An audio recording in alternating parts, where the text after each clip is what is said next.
Patut kita syukuri atas nikmat Allah Subhanahu wa taala yang diberikan kepada kita pada saat ini, yaitu kita bisa duduk dalam majelis yang mulia, majelis ilmu agama. Ini suatu majelis yang mulia, yang mana janji-janji Allah Subhanahu wa taala mengenai majelis-majelis taklim sangat besar sekali. Nah, dalam sebuah hadis yang mafhumnya disebutkan, nanti tatkala orang-orang ahli surga sudah mendapatkan stempel dia pasti akan masuk surga, maka pada waktu itu orang-orang itu akan menyesal atas waktu yang ada di dunia yang tidak dilewatkan tanpa berzikir kepada Allah Subhanahu wa taala, yang dia tidak gunakan untuk mengingat Allah Subhanahu wa taala, tidak digunakan dalam bentuk agama. Tatkala teringat waktu-waktu mereka akan menyesal. Kalau waktunya yang banyak terbuang sia-sia tanpa ada agama, maka penyesalan lebih besar lagi. Dan Allah Subhanahu wa taala, maka kita duduk di sini. Ini waktu kita selepas habis maghrib nanti sampai waktu isya, nanti duduk kita dalam majelis ini semuanya oleh Allah Subhanahu wa taala dihitung dalam ibadah. Dihitung ada. Walau pada hakikatnya kita hanya duduk mendengar saja, ini ada janji istimewa dari Allah Subhanahu wa taala untuk kita nanti di akhirat kelak. Dari Allah Subhanahu wa taala, maka atas nikmat inilah patut kita syukuri. Maka harus ada keyakinan dalam hati kita bahwasanya duduk saya saat ini ada faedahnya. Kita yakin ada faedahnya. Kalau enggak di dunia, pasti di akhirat.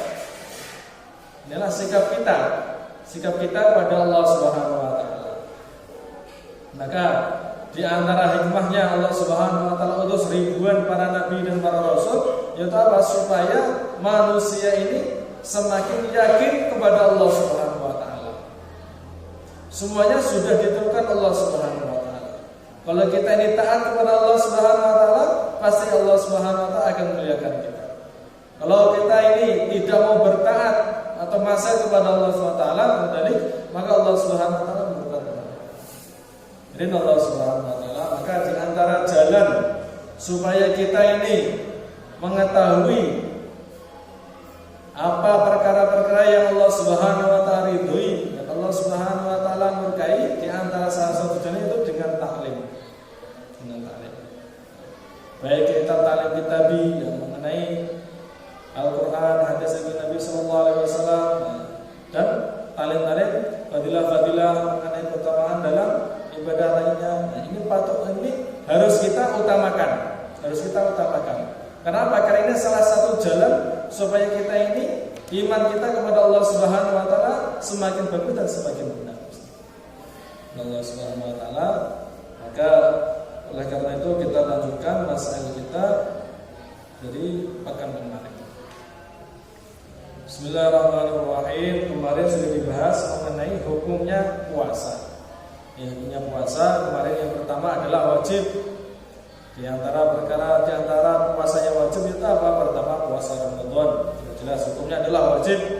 Maka semua orang-orang Islam yang sudah memenuhi syaratnya dalam menunaikan puasa, nanti dalam bab yang kita akan baca, semuanya wajib berpuasa. Kalau tidak berpuasa, berdosa. Bahkan disebutkan dalam hadis, barang siapa seorang ini sengaja tidak berpuasa pada bulan Ramadan 1 hari saja, maka walaupun dia mengodok puasanya itu selama 70 tahun, itu pahalanya tidak bisa menyamai 1 hari yang dia tinggalkan waktu di bulan Ramadan. Nah, begitu agungnya. Pada hakikatnya perintah ini semuanya keutamaan. Pertama adalah puasa Ramadan, kemudian puasa nadar.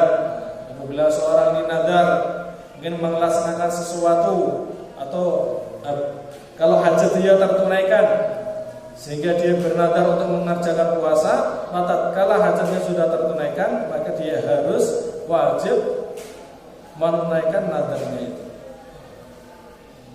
Kemudian ada juga puasa kafarah dan lain sebagainya.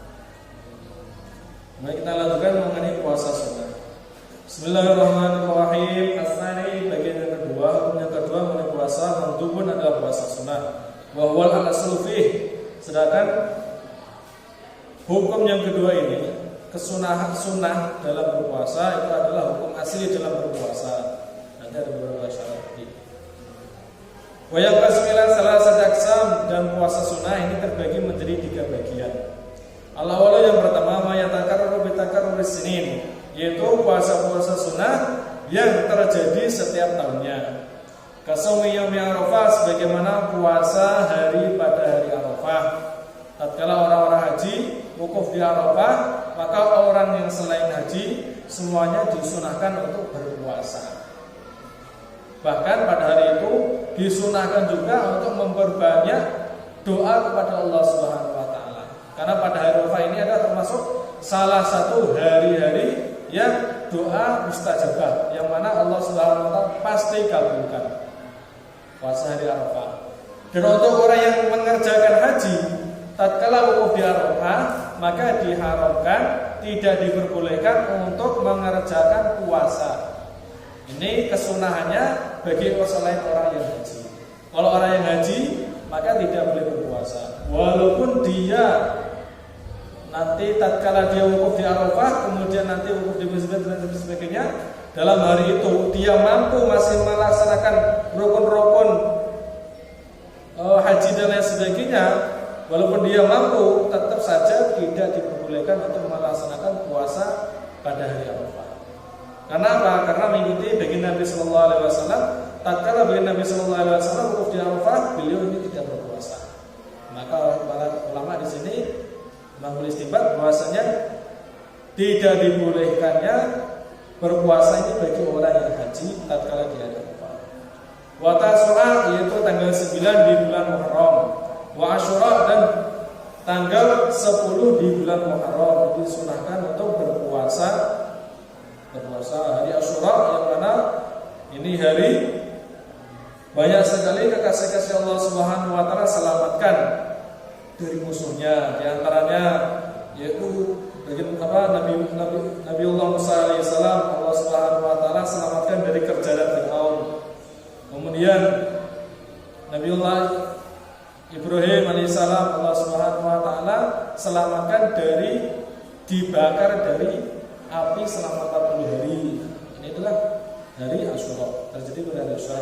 Wal hadi asyar, dan 11 min Muharramin, dari bulan Muharram.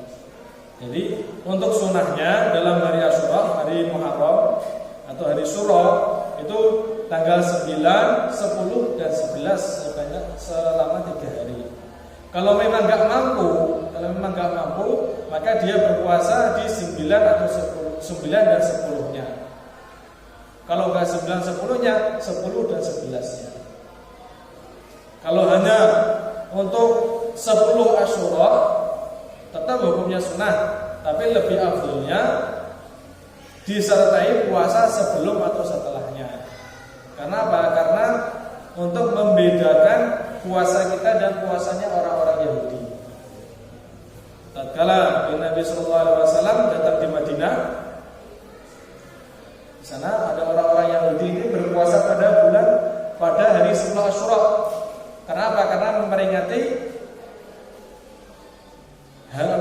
Nabi Musa alaihissalam, yang mana Allah Subhanahu wa taala selamatkan dari Firaun. Maka Nabi SAW, ana aula minku bi Musa. Nabi SAW mengatakan, saya lebih utama, saya lebih lagi untuk memperingati hari Nabi Musa. Maka dikerjakan 2 hari. Lebih afdalnya 3 hari, yaitu 9, 10 dan 11. Kalau memang nggak bisa 9, 10, 11, yaitu dengan 9, 10 atau 10, 11-nya. Wasitin min Syawalin, dan 6 hari di bulan Syawal. Bulan 6 hari dan Syawal. Wal afdalu kana mutawaliyatan li Ramadan. Dan lebih afdolnya yaitu apa? Dikerjakan secara berturut-turut setelah Ramadan. Jadi setelah hari raya, setelah Idul Fitri, maka tanggal 2 Syawal dilanjutkan dengan puasa 6 hari setelahnya.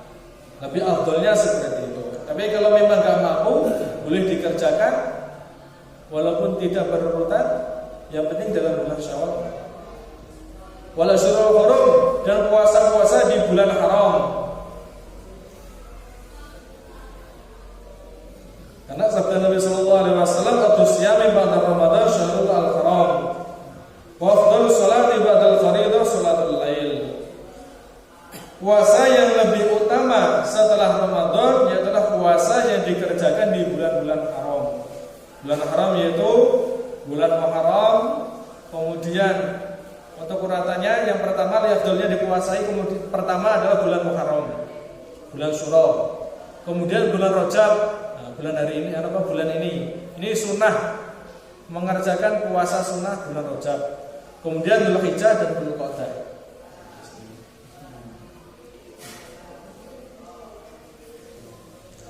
Afdhalus siyami ba'da Ramadan syahrul haram wa afdhalus sholati ba'da al-fardhi sholatul lail.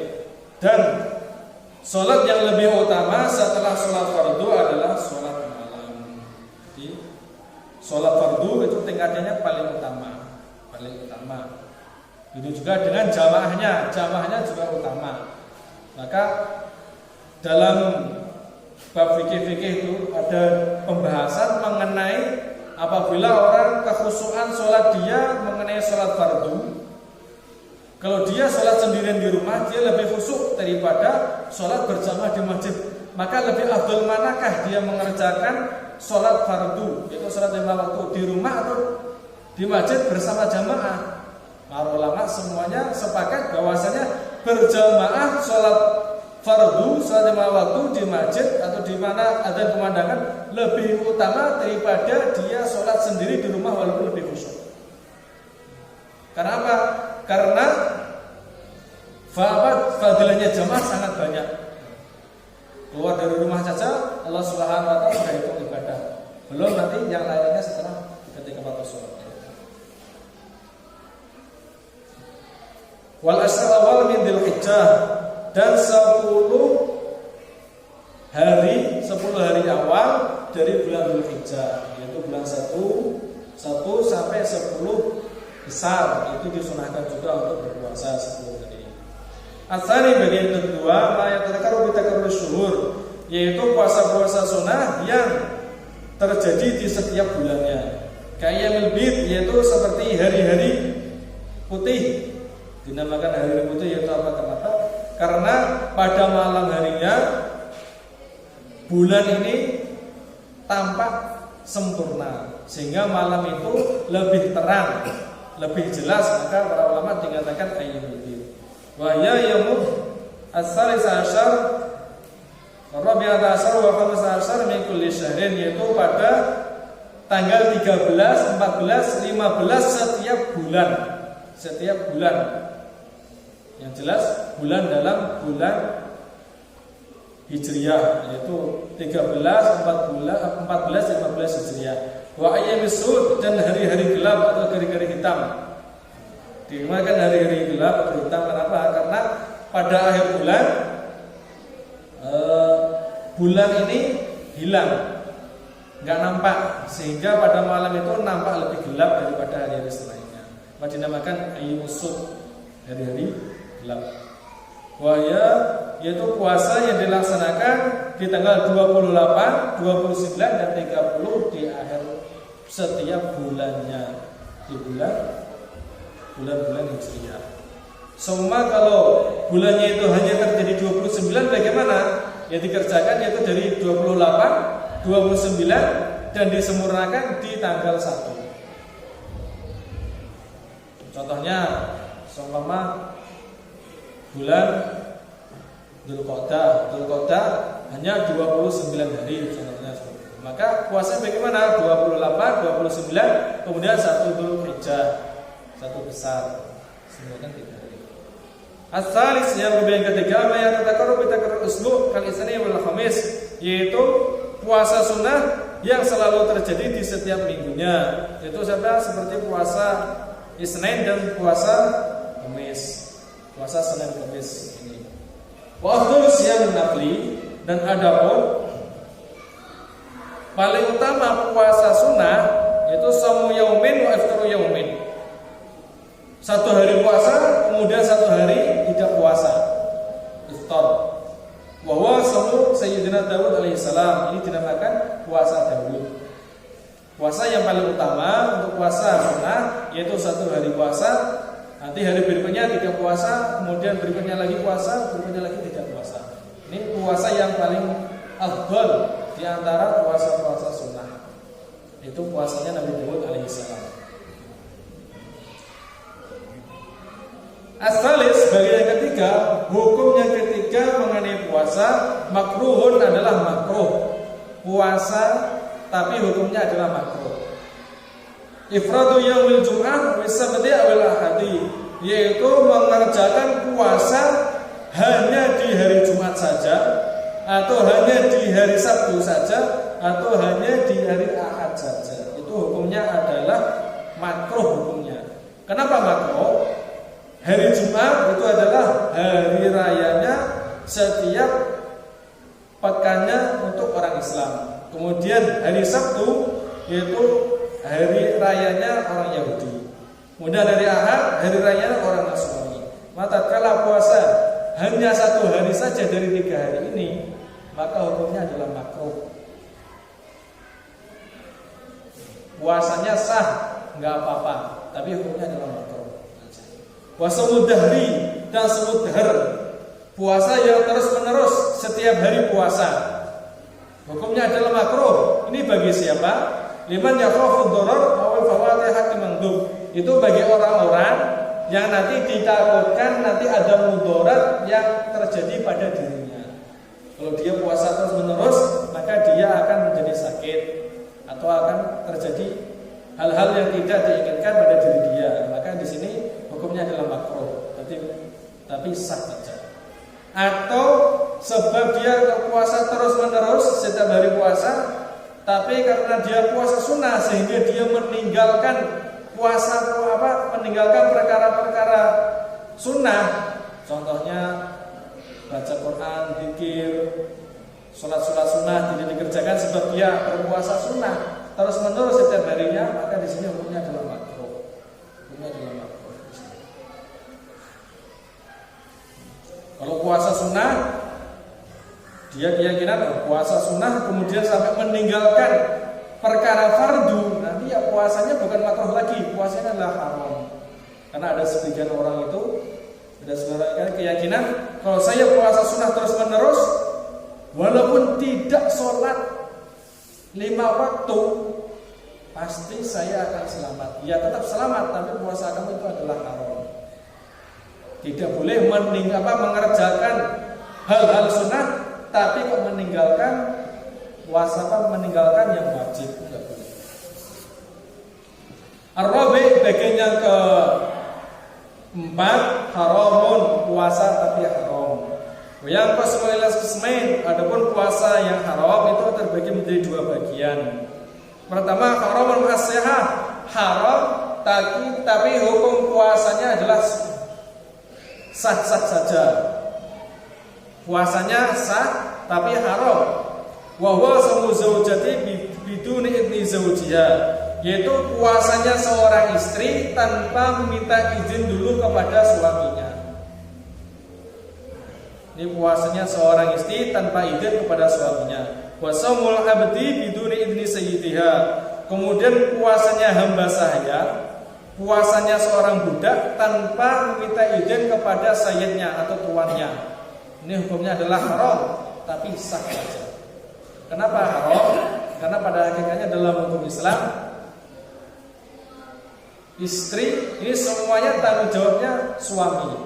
Sehingga tatkala ingin beramal puasa sunnah, kalau tanpa izin suaminya, maka hukumnya adalah haram. Hukumnya adalah haram tapi sah saja. Kenapa haram?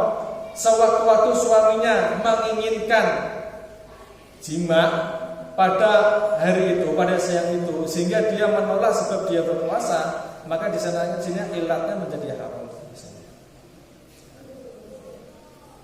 Haram tapi puasanya sah, yaitu puasanya seorang istri tanpa izin suaminya, atau puasanya hamba sahaya budak tanpa izin kepada tuannya. Asani yang kedua, bagian puasa haram dengan kedua, haram ma'adal sihah, yaitu haram dan tidak sah. Sudah haram nggak sah lagi. Fi khamsi uswar, yaitu dalam lima bentuk. Al-awwal yang pertama semua Idul Fitri, yaitu puasa yang dikerjakan pada hari raya Idul Fitri, hukumnya adalah haram dan nggak sah. Terlalu jos pada hari raya Idul Fitri dia puasa, hukumnya haram di sini. Asal yang kedua semua Idul Adha, yaitu puasa yang dikerjakan pada hari raya Idul Adha. Asalis yang ketiga semua ayyam tasyrik, yaitu puasa di hari tasyrik, 3 hari tasyrik, yaitu apa? 3 hari setelah Idul Adha, itu tanggal 10 Idul Adha, 10 besar Idul Adha haram puasa. Kemudian tanggal 11, 12, 13 hari-hari tasyrik, maka diharamkan juga untuk berpuasa. Ar-rabi' yang keempat, shaumunis fil akhir min Sya'ban, yaitu puasa di pertengahan akhir atau 15 akhir di bulan Sya'ban. Jadi tatkala masuk 16, 17 sampai 29 atau 30 Sya'ban ini diharapkan untuk berpuasa. Al-khamis yang kelima, shaumu yaumis syak, yaitu puasa di hari-hari Syak. Wa huwa yaumus tsalasi min Sya'ban idza tahaddatsa bi ru'yatil hilal wa syahida man la yuqbalu syahadatu bi ru'yatil hilal atau manatan as-subiyyin. Yaitu puasa di hari Syak. Hari Syak itu apa? Hari yang diragukan. Yaitu hari yang terjadi di tanggal 30 Sya'ban. 30 Sya'ban, kemudian berikutnya kan Ramadan. Tatkala 30 Sya'ban, ini ada orang memberikan kabar bahwasanya hari ini sudah masuk, besok itu setelah ini hari 29, besok 30 Sya'ban. Ini ada seorang perempuan, ada anak kecil, dan dikasih kabar besok itu sudah puasa. Walaupun anak kecilnya ini pandai, pintar, atau perempuan pandai pintar, tapi karena yang bersaksi, yang menyatakan itu seorang perempuan atau anak kecil, maka ya persaksiannya seperti itu tidak sah. Maka hari Syak seperti itu, puasa pada hari besok itu hukumnya tidak boleh. Masalah. Ini ada masalah. Mata ya juzu saumu yaumis syak wa min Sya'ban. Kapankah diperbolehkan berpuasa di hari Syak, yaitu hari 30 Sya'ban, atau setengah 15 hari akhir di bulan Sya'ban? Ini tadi disebutkan puasa yang diharamkan yaitu pertama setengah bulan akhir di bulan Sya'ban, kemudian puasa di hari Syak. Kemudian kapankah diperbolehkan puasa pada hari itu? Di sini ya juzu shaumuha fi salasati halatin. Puasa diperbolehkan berpuasa pada kedua hari itu di dalam 3 keadaan. Dalam arti kalau orang ini punya salah satu dari keadaan ini, maka dia boleh mengerjakan puasa di akhir bulan pertengahan akhir bulan Sya'ban, atau di paling akhirnya hari Sya'ban. Al-awwal yang pertama, idza kana shaumu wajiban, apabila puasanya puasa wajib, qadha'in dia puasa qadha. Puasa qadha.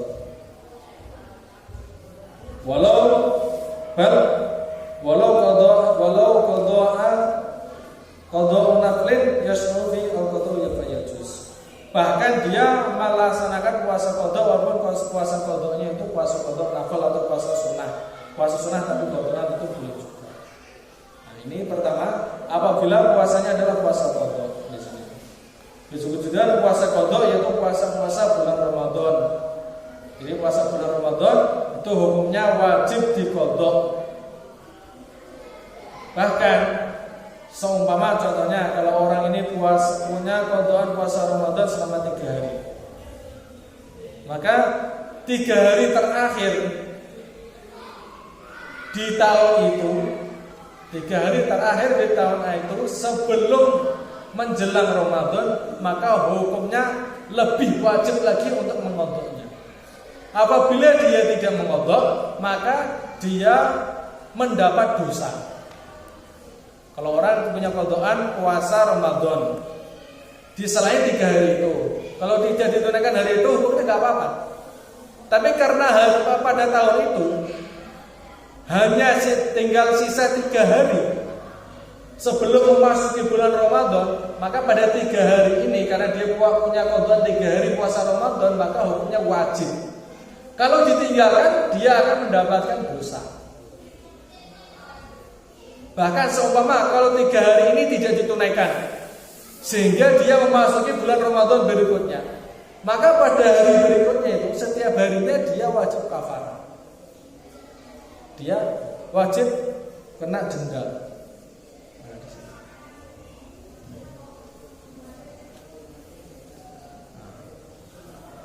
Kalau puasa qadha maka diperbolehkan puasa walaupun di pertengahan akhir bulan Syaban. Atau kafaratin atau puasa kafarah, dia bersumpah ingin tidak mengerjakan ini, ternyata dia malah mengerjakan, maka dia harus ada kafarahnya, yaitu kafaratul yamin, dia puasa 3 hari. Atau nadrin, atau dia mengerjakan puasa nadar, maka di sini untuk hari itu diperbolehkan. Kenapa? Karena kafarah nadar itu adalah wajib. Asali yang kedua, idza kana salahu sunnatun mu'tadatun wirdun, apabila pada hari-hari itu dia sudah terbiasa melaksanakan puasa sunnah. Contohnya apa? Puasa sunnah hari Senin dan Kamis. Dia sudah terbiasa setiap bulannya atau setiap minggunya dia puasa Senin Kamis. Sedangkan hari Kamis dan Senin terjadi pada 15 akhir bulan Syaban, maka boleh dia berpuasa. Karena apa? Karena sudah dibilang menjadi sudah terbiasa. Asalis yang ketiga, idza wasala nisfasani bima qablah, apabila dia puasa sebelum pertengahan akhir bulan Syaban. Contohnya dia puasa 15 Syaban, maka tatkala dia ingin puasa 16, 17, 18 boleh saja. Kenapa? Karena dari sebelum pertengahan akhir bulan Syaban dia sudah berpuasa. Contohnya 15. Semua orang nggak biasa puasa sunnah, sehingga dia sebelum masuk puasa Ramadan dia ingin berpuasa sunnah. Dia dimulai dari 15 Syaban, 15, 16, 17, 19 atau 18, 19 dia boleh puasa. Tapi nanti kalau pertengahan ini dia tidak berpuasa, contohnya 18, 15, 16, 17 nggak puasa, 18 nggak boleh puasa, hukumnya haram karena sudah nggak biasa.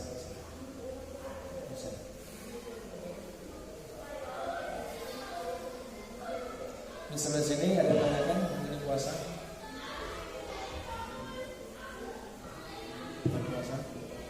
Kilo yang biasa kadang-kadang gesekan di masyarakat ini lebaran 2 kali, dengan katakan bahwa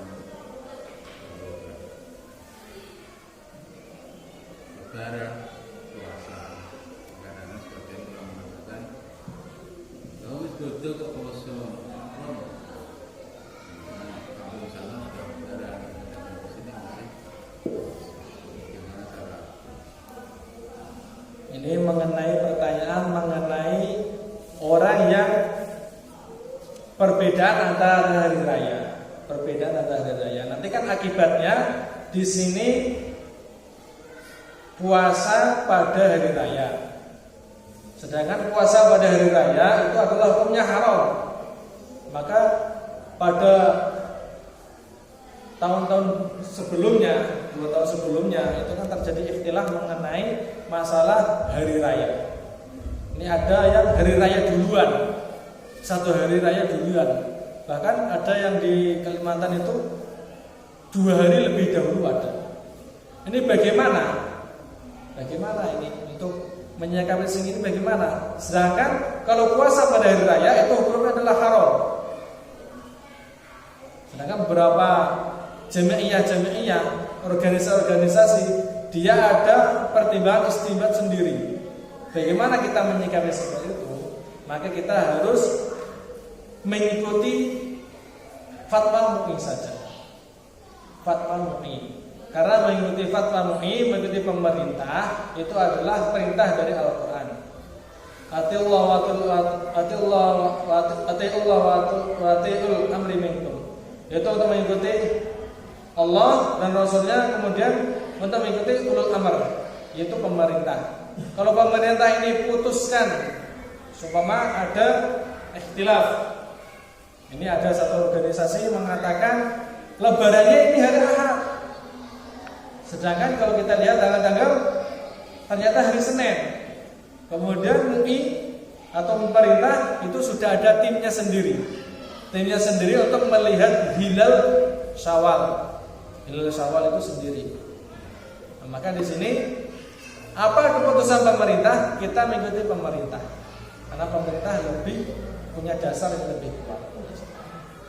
Ini terjadi perbedaan seperti ini karena apa? Karena biasanya ada sebagian jami'iyah itu mengikuti orang Arab. Orang Arab kan besok sudah hari raya, makanya kami ikut hari raya.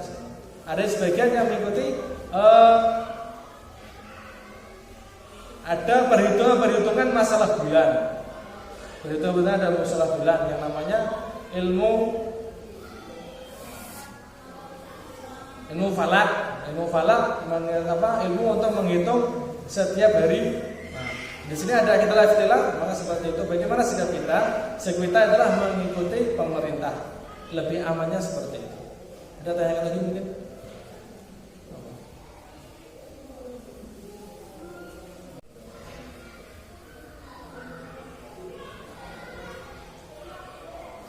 Bagaimana cara memondok puasa Ramadan yang sudah lewat bertahun-tahun? Soalnya dulu belum mengerti, ya. Cara memondoknya karena sekarang sudah mengerti, ya sekarang harus dikodoi mulai sekarang. Perkiraan itu berapa? Contohnya karena orang awam nggak tahu bahwasanya dia wajib memondok puasa Ramadan. Disebabkan beberapa sebab, contohnya nifas, haid dan lain sebagainya, atau dia karena sakit, karena nggak tahu untuk wajib dikodok, sehingga dia tidak memkodoknya. Bagaimana sikap seperti ini? Maka kalau sudah tahu, maka harus dikodok. Maka diperkirakan kalau selama 10 hari, maka kalau bisa, maka mulai sekarang harus mengodok puasa selama 10 hari. Tapi kalau nanti sudah atau sudah menginjak 10 hari sebelum Ramadan, maka nanti hukum kewajibannya sudah berbeda lagi. Semua orang nggak pernah tahu hukumnya wajib mengodok puasa Ramadan. Dia ada tanggungan, ternyata ada 30 hari dia harus mengodok puasa Ramadan. Sudah berapa tahun, mungkin setiap tahunnya dia pasti ada batal puasanya. Sehingga kalau dia total ada 30 hari. Tatkala 30 hari ini, maka 30 hari sebelum puasa Ramadan, sebelum masuk bulan Ramadan, itu hukumnya adalah wajib. Kalau nggak dikodok, dia berdosa. Kalau dia dikodok, dia berdosa. Dan kalau nanti tetap dia bandel, suruh kodok nggak mau kodok, 30 hari nggak dikodok. Atau dia dikodok baru hanya 10 atau 20, masih ada sisanya 5 hari. Soalnya masih ada sisa berapa hari. Maka tatkala masih sisa 5 hari, sedangkan puasa ini, kodokan ini terjadi dari tahun sebelum-sebelumnya. Bagaimana? Tatkala selesai dari bulan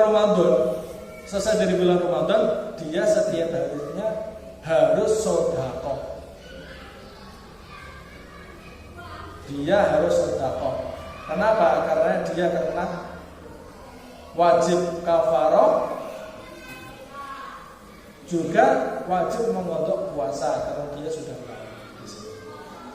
Kalau belum tahu, kalau sekarang kan belum tahu, maka kewajiban dia hanya mengodok saja. Dikerjakan sewaktu longgarnya. Sebelum jumlah puasa kodoannya itu nanti mendekati bulan Ramadan. Kita tanyakan lagi mungkin ini ke puasa. Insyaallah. Surut sihat saum, syarat-syaratnya sah dalam mengerjakan berpuasa. Ai idza tawafarat hadhihi syurut sahha saumu wa hiya arba'ah. Apabila syarat-syarat ini terpenuhi, semuanya terpenuhi, maka puasanya menjadi sah. Kalau salah satunya nggak ada, maka puasanya nggak sah. Al-awal yang pertama, al-Islam pertama adalah Islam. Yustaratu ayyakuna musliman jami'an nahar, kalau itadat dawatan wa hidatan batal shaumuh. Disyaratkan dalam hari dia berpuasa, maka keadaan dia harus Islam. Semua dia murtad keluar dari Islam, maka puasa hari itu harus batal. Asani yang kedua al-aqlu yaitu berakal. Fayastaratu ayyakuna aqlam mumayyizan jam'an nahar. Maka disyaratkan pada satu hari itu dia harus berakal terus. Falau junna walau lahdatan wahidatan batalat shaumuh. Apabila seorang ini puasa pada hari itu tiba-tiba dia gila walaupun hanya sebentar saja dia gila, maka puasanya batal. Wa amal igma wa syukur fayasati tafsilu fi muqtadis shaum. Adapun nanti masalah igma yaitu orang yang pingsan, adapun orang yang mabuk nanti ada pembagian penjelasan tafsirnya terperincinya nanti dalam bab membatalkan puasa nanti di sini. Yang jelas kalau orang ini tidak berakalnya karena gila, walaupun dia sebentar langsung batal puasanya dan nanti dia wajib mengodok. Asalis yang ketiga, an-nifas min al-haid wan nifas, yaitu suci dari haid dan nifas. Fa yashtatu an takuna al-mar'atu tahiratan jami'an nahar, maka disyaratkan di sini wanita itu harus suci sepenuhnya pada hari itu. Pada hari puasa maka satu hari itu dia harus suci. Kalau hadas di akhir lahdatin min an-nahar batalat shaumuh. Contohnya kalau orang perempuan ini haid ini sebentar lagi sudah mau buka puasa. Ternyata 5 menit lagi sebelum buka puasa dia sudah haid. Ya batallah puasanya. Kalau puasanya Ramadan nanti dia wajib mengodok. Wa ketika waktu haraj aslaqam walakin yusan la al-imsak. Begitu juga apabila seorang wanita ini suci di pertengahan hari atau di awal hari. Contohnya jam 9 pagi dia suci dari haid. Bagaimana? Maka nanti dia tidak dibolehkan puasa juga. Tapi disunahkan untuk menahan diri dan tidak makan, tidak minum. Tapi nggak boleh niat puasa. Kalau niat puasa, ya hukumnya haram.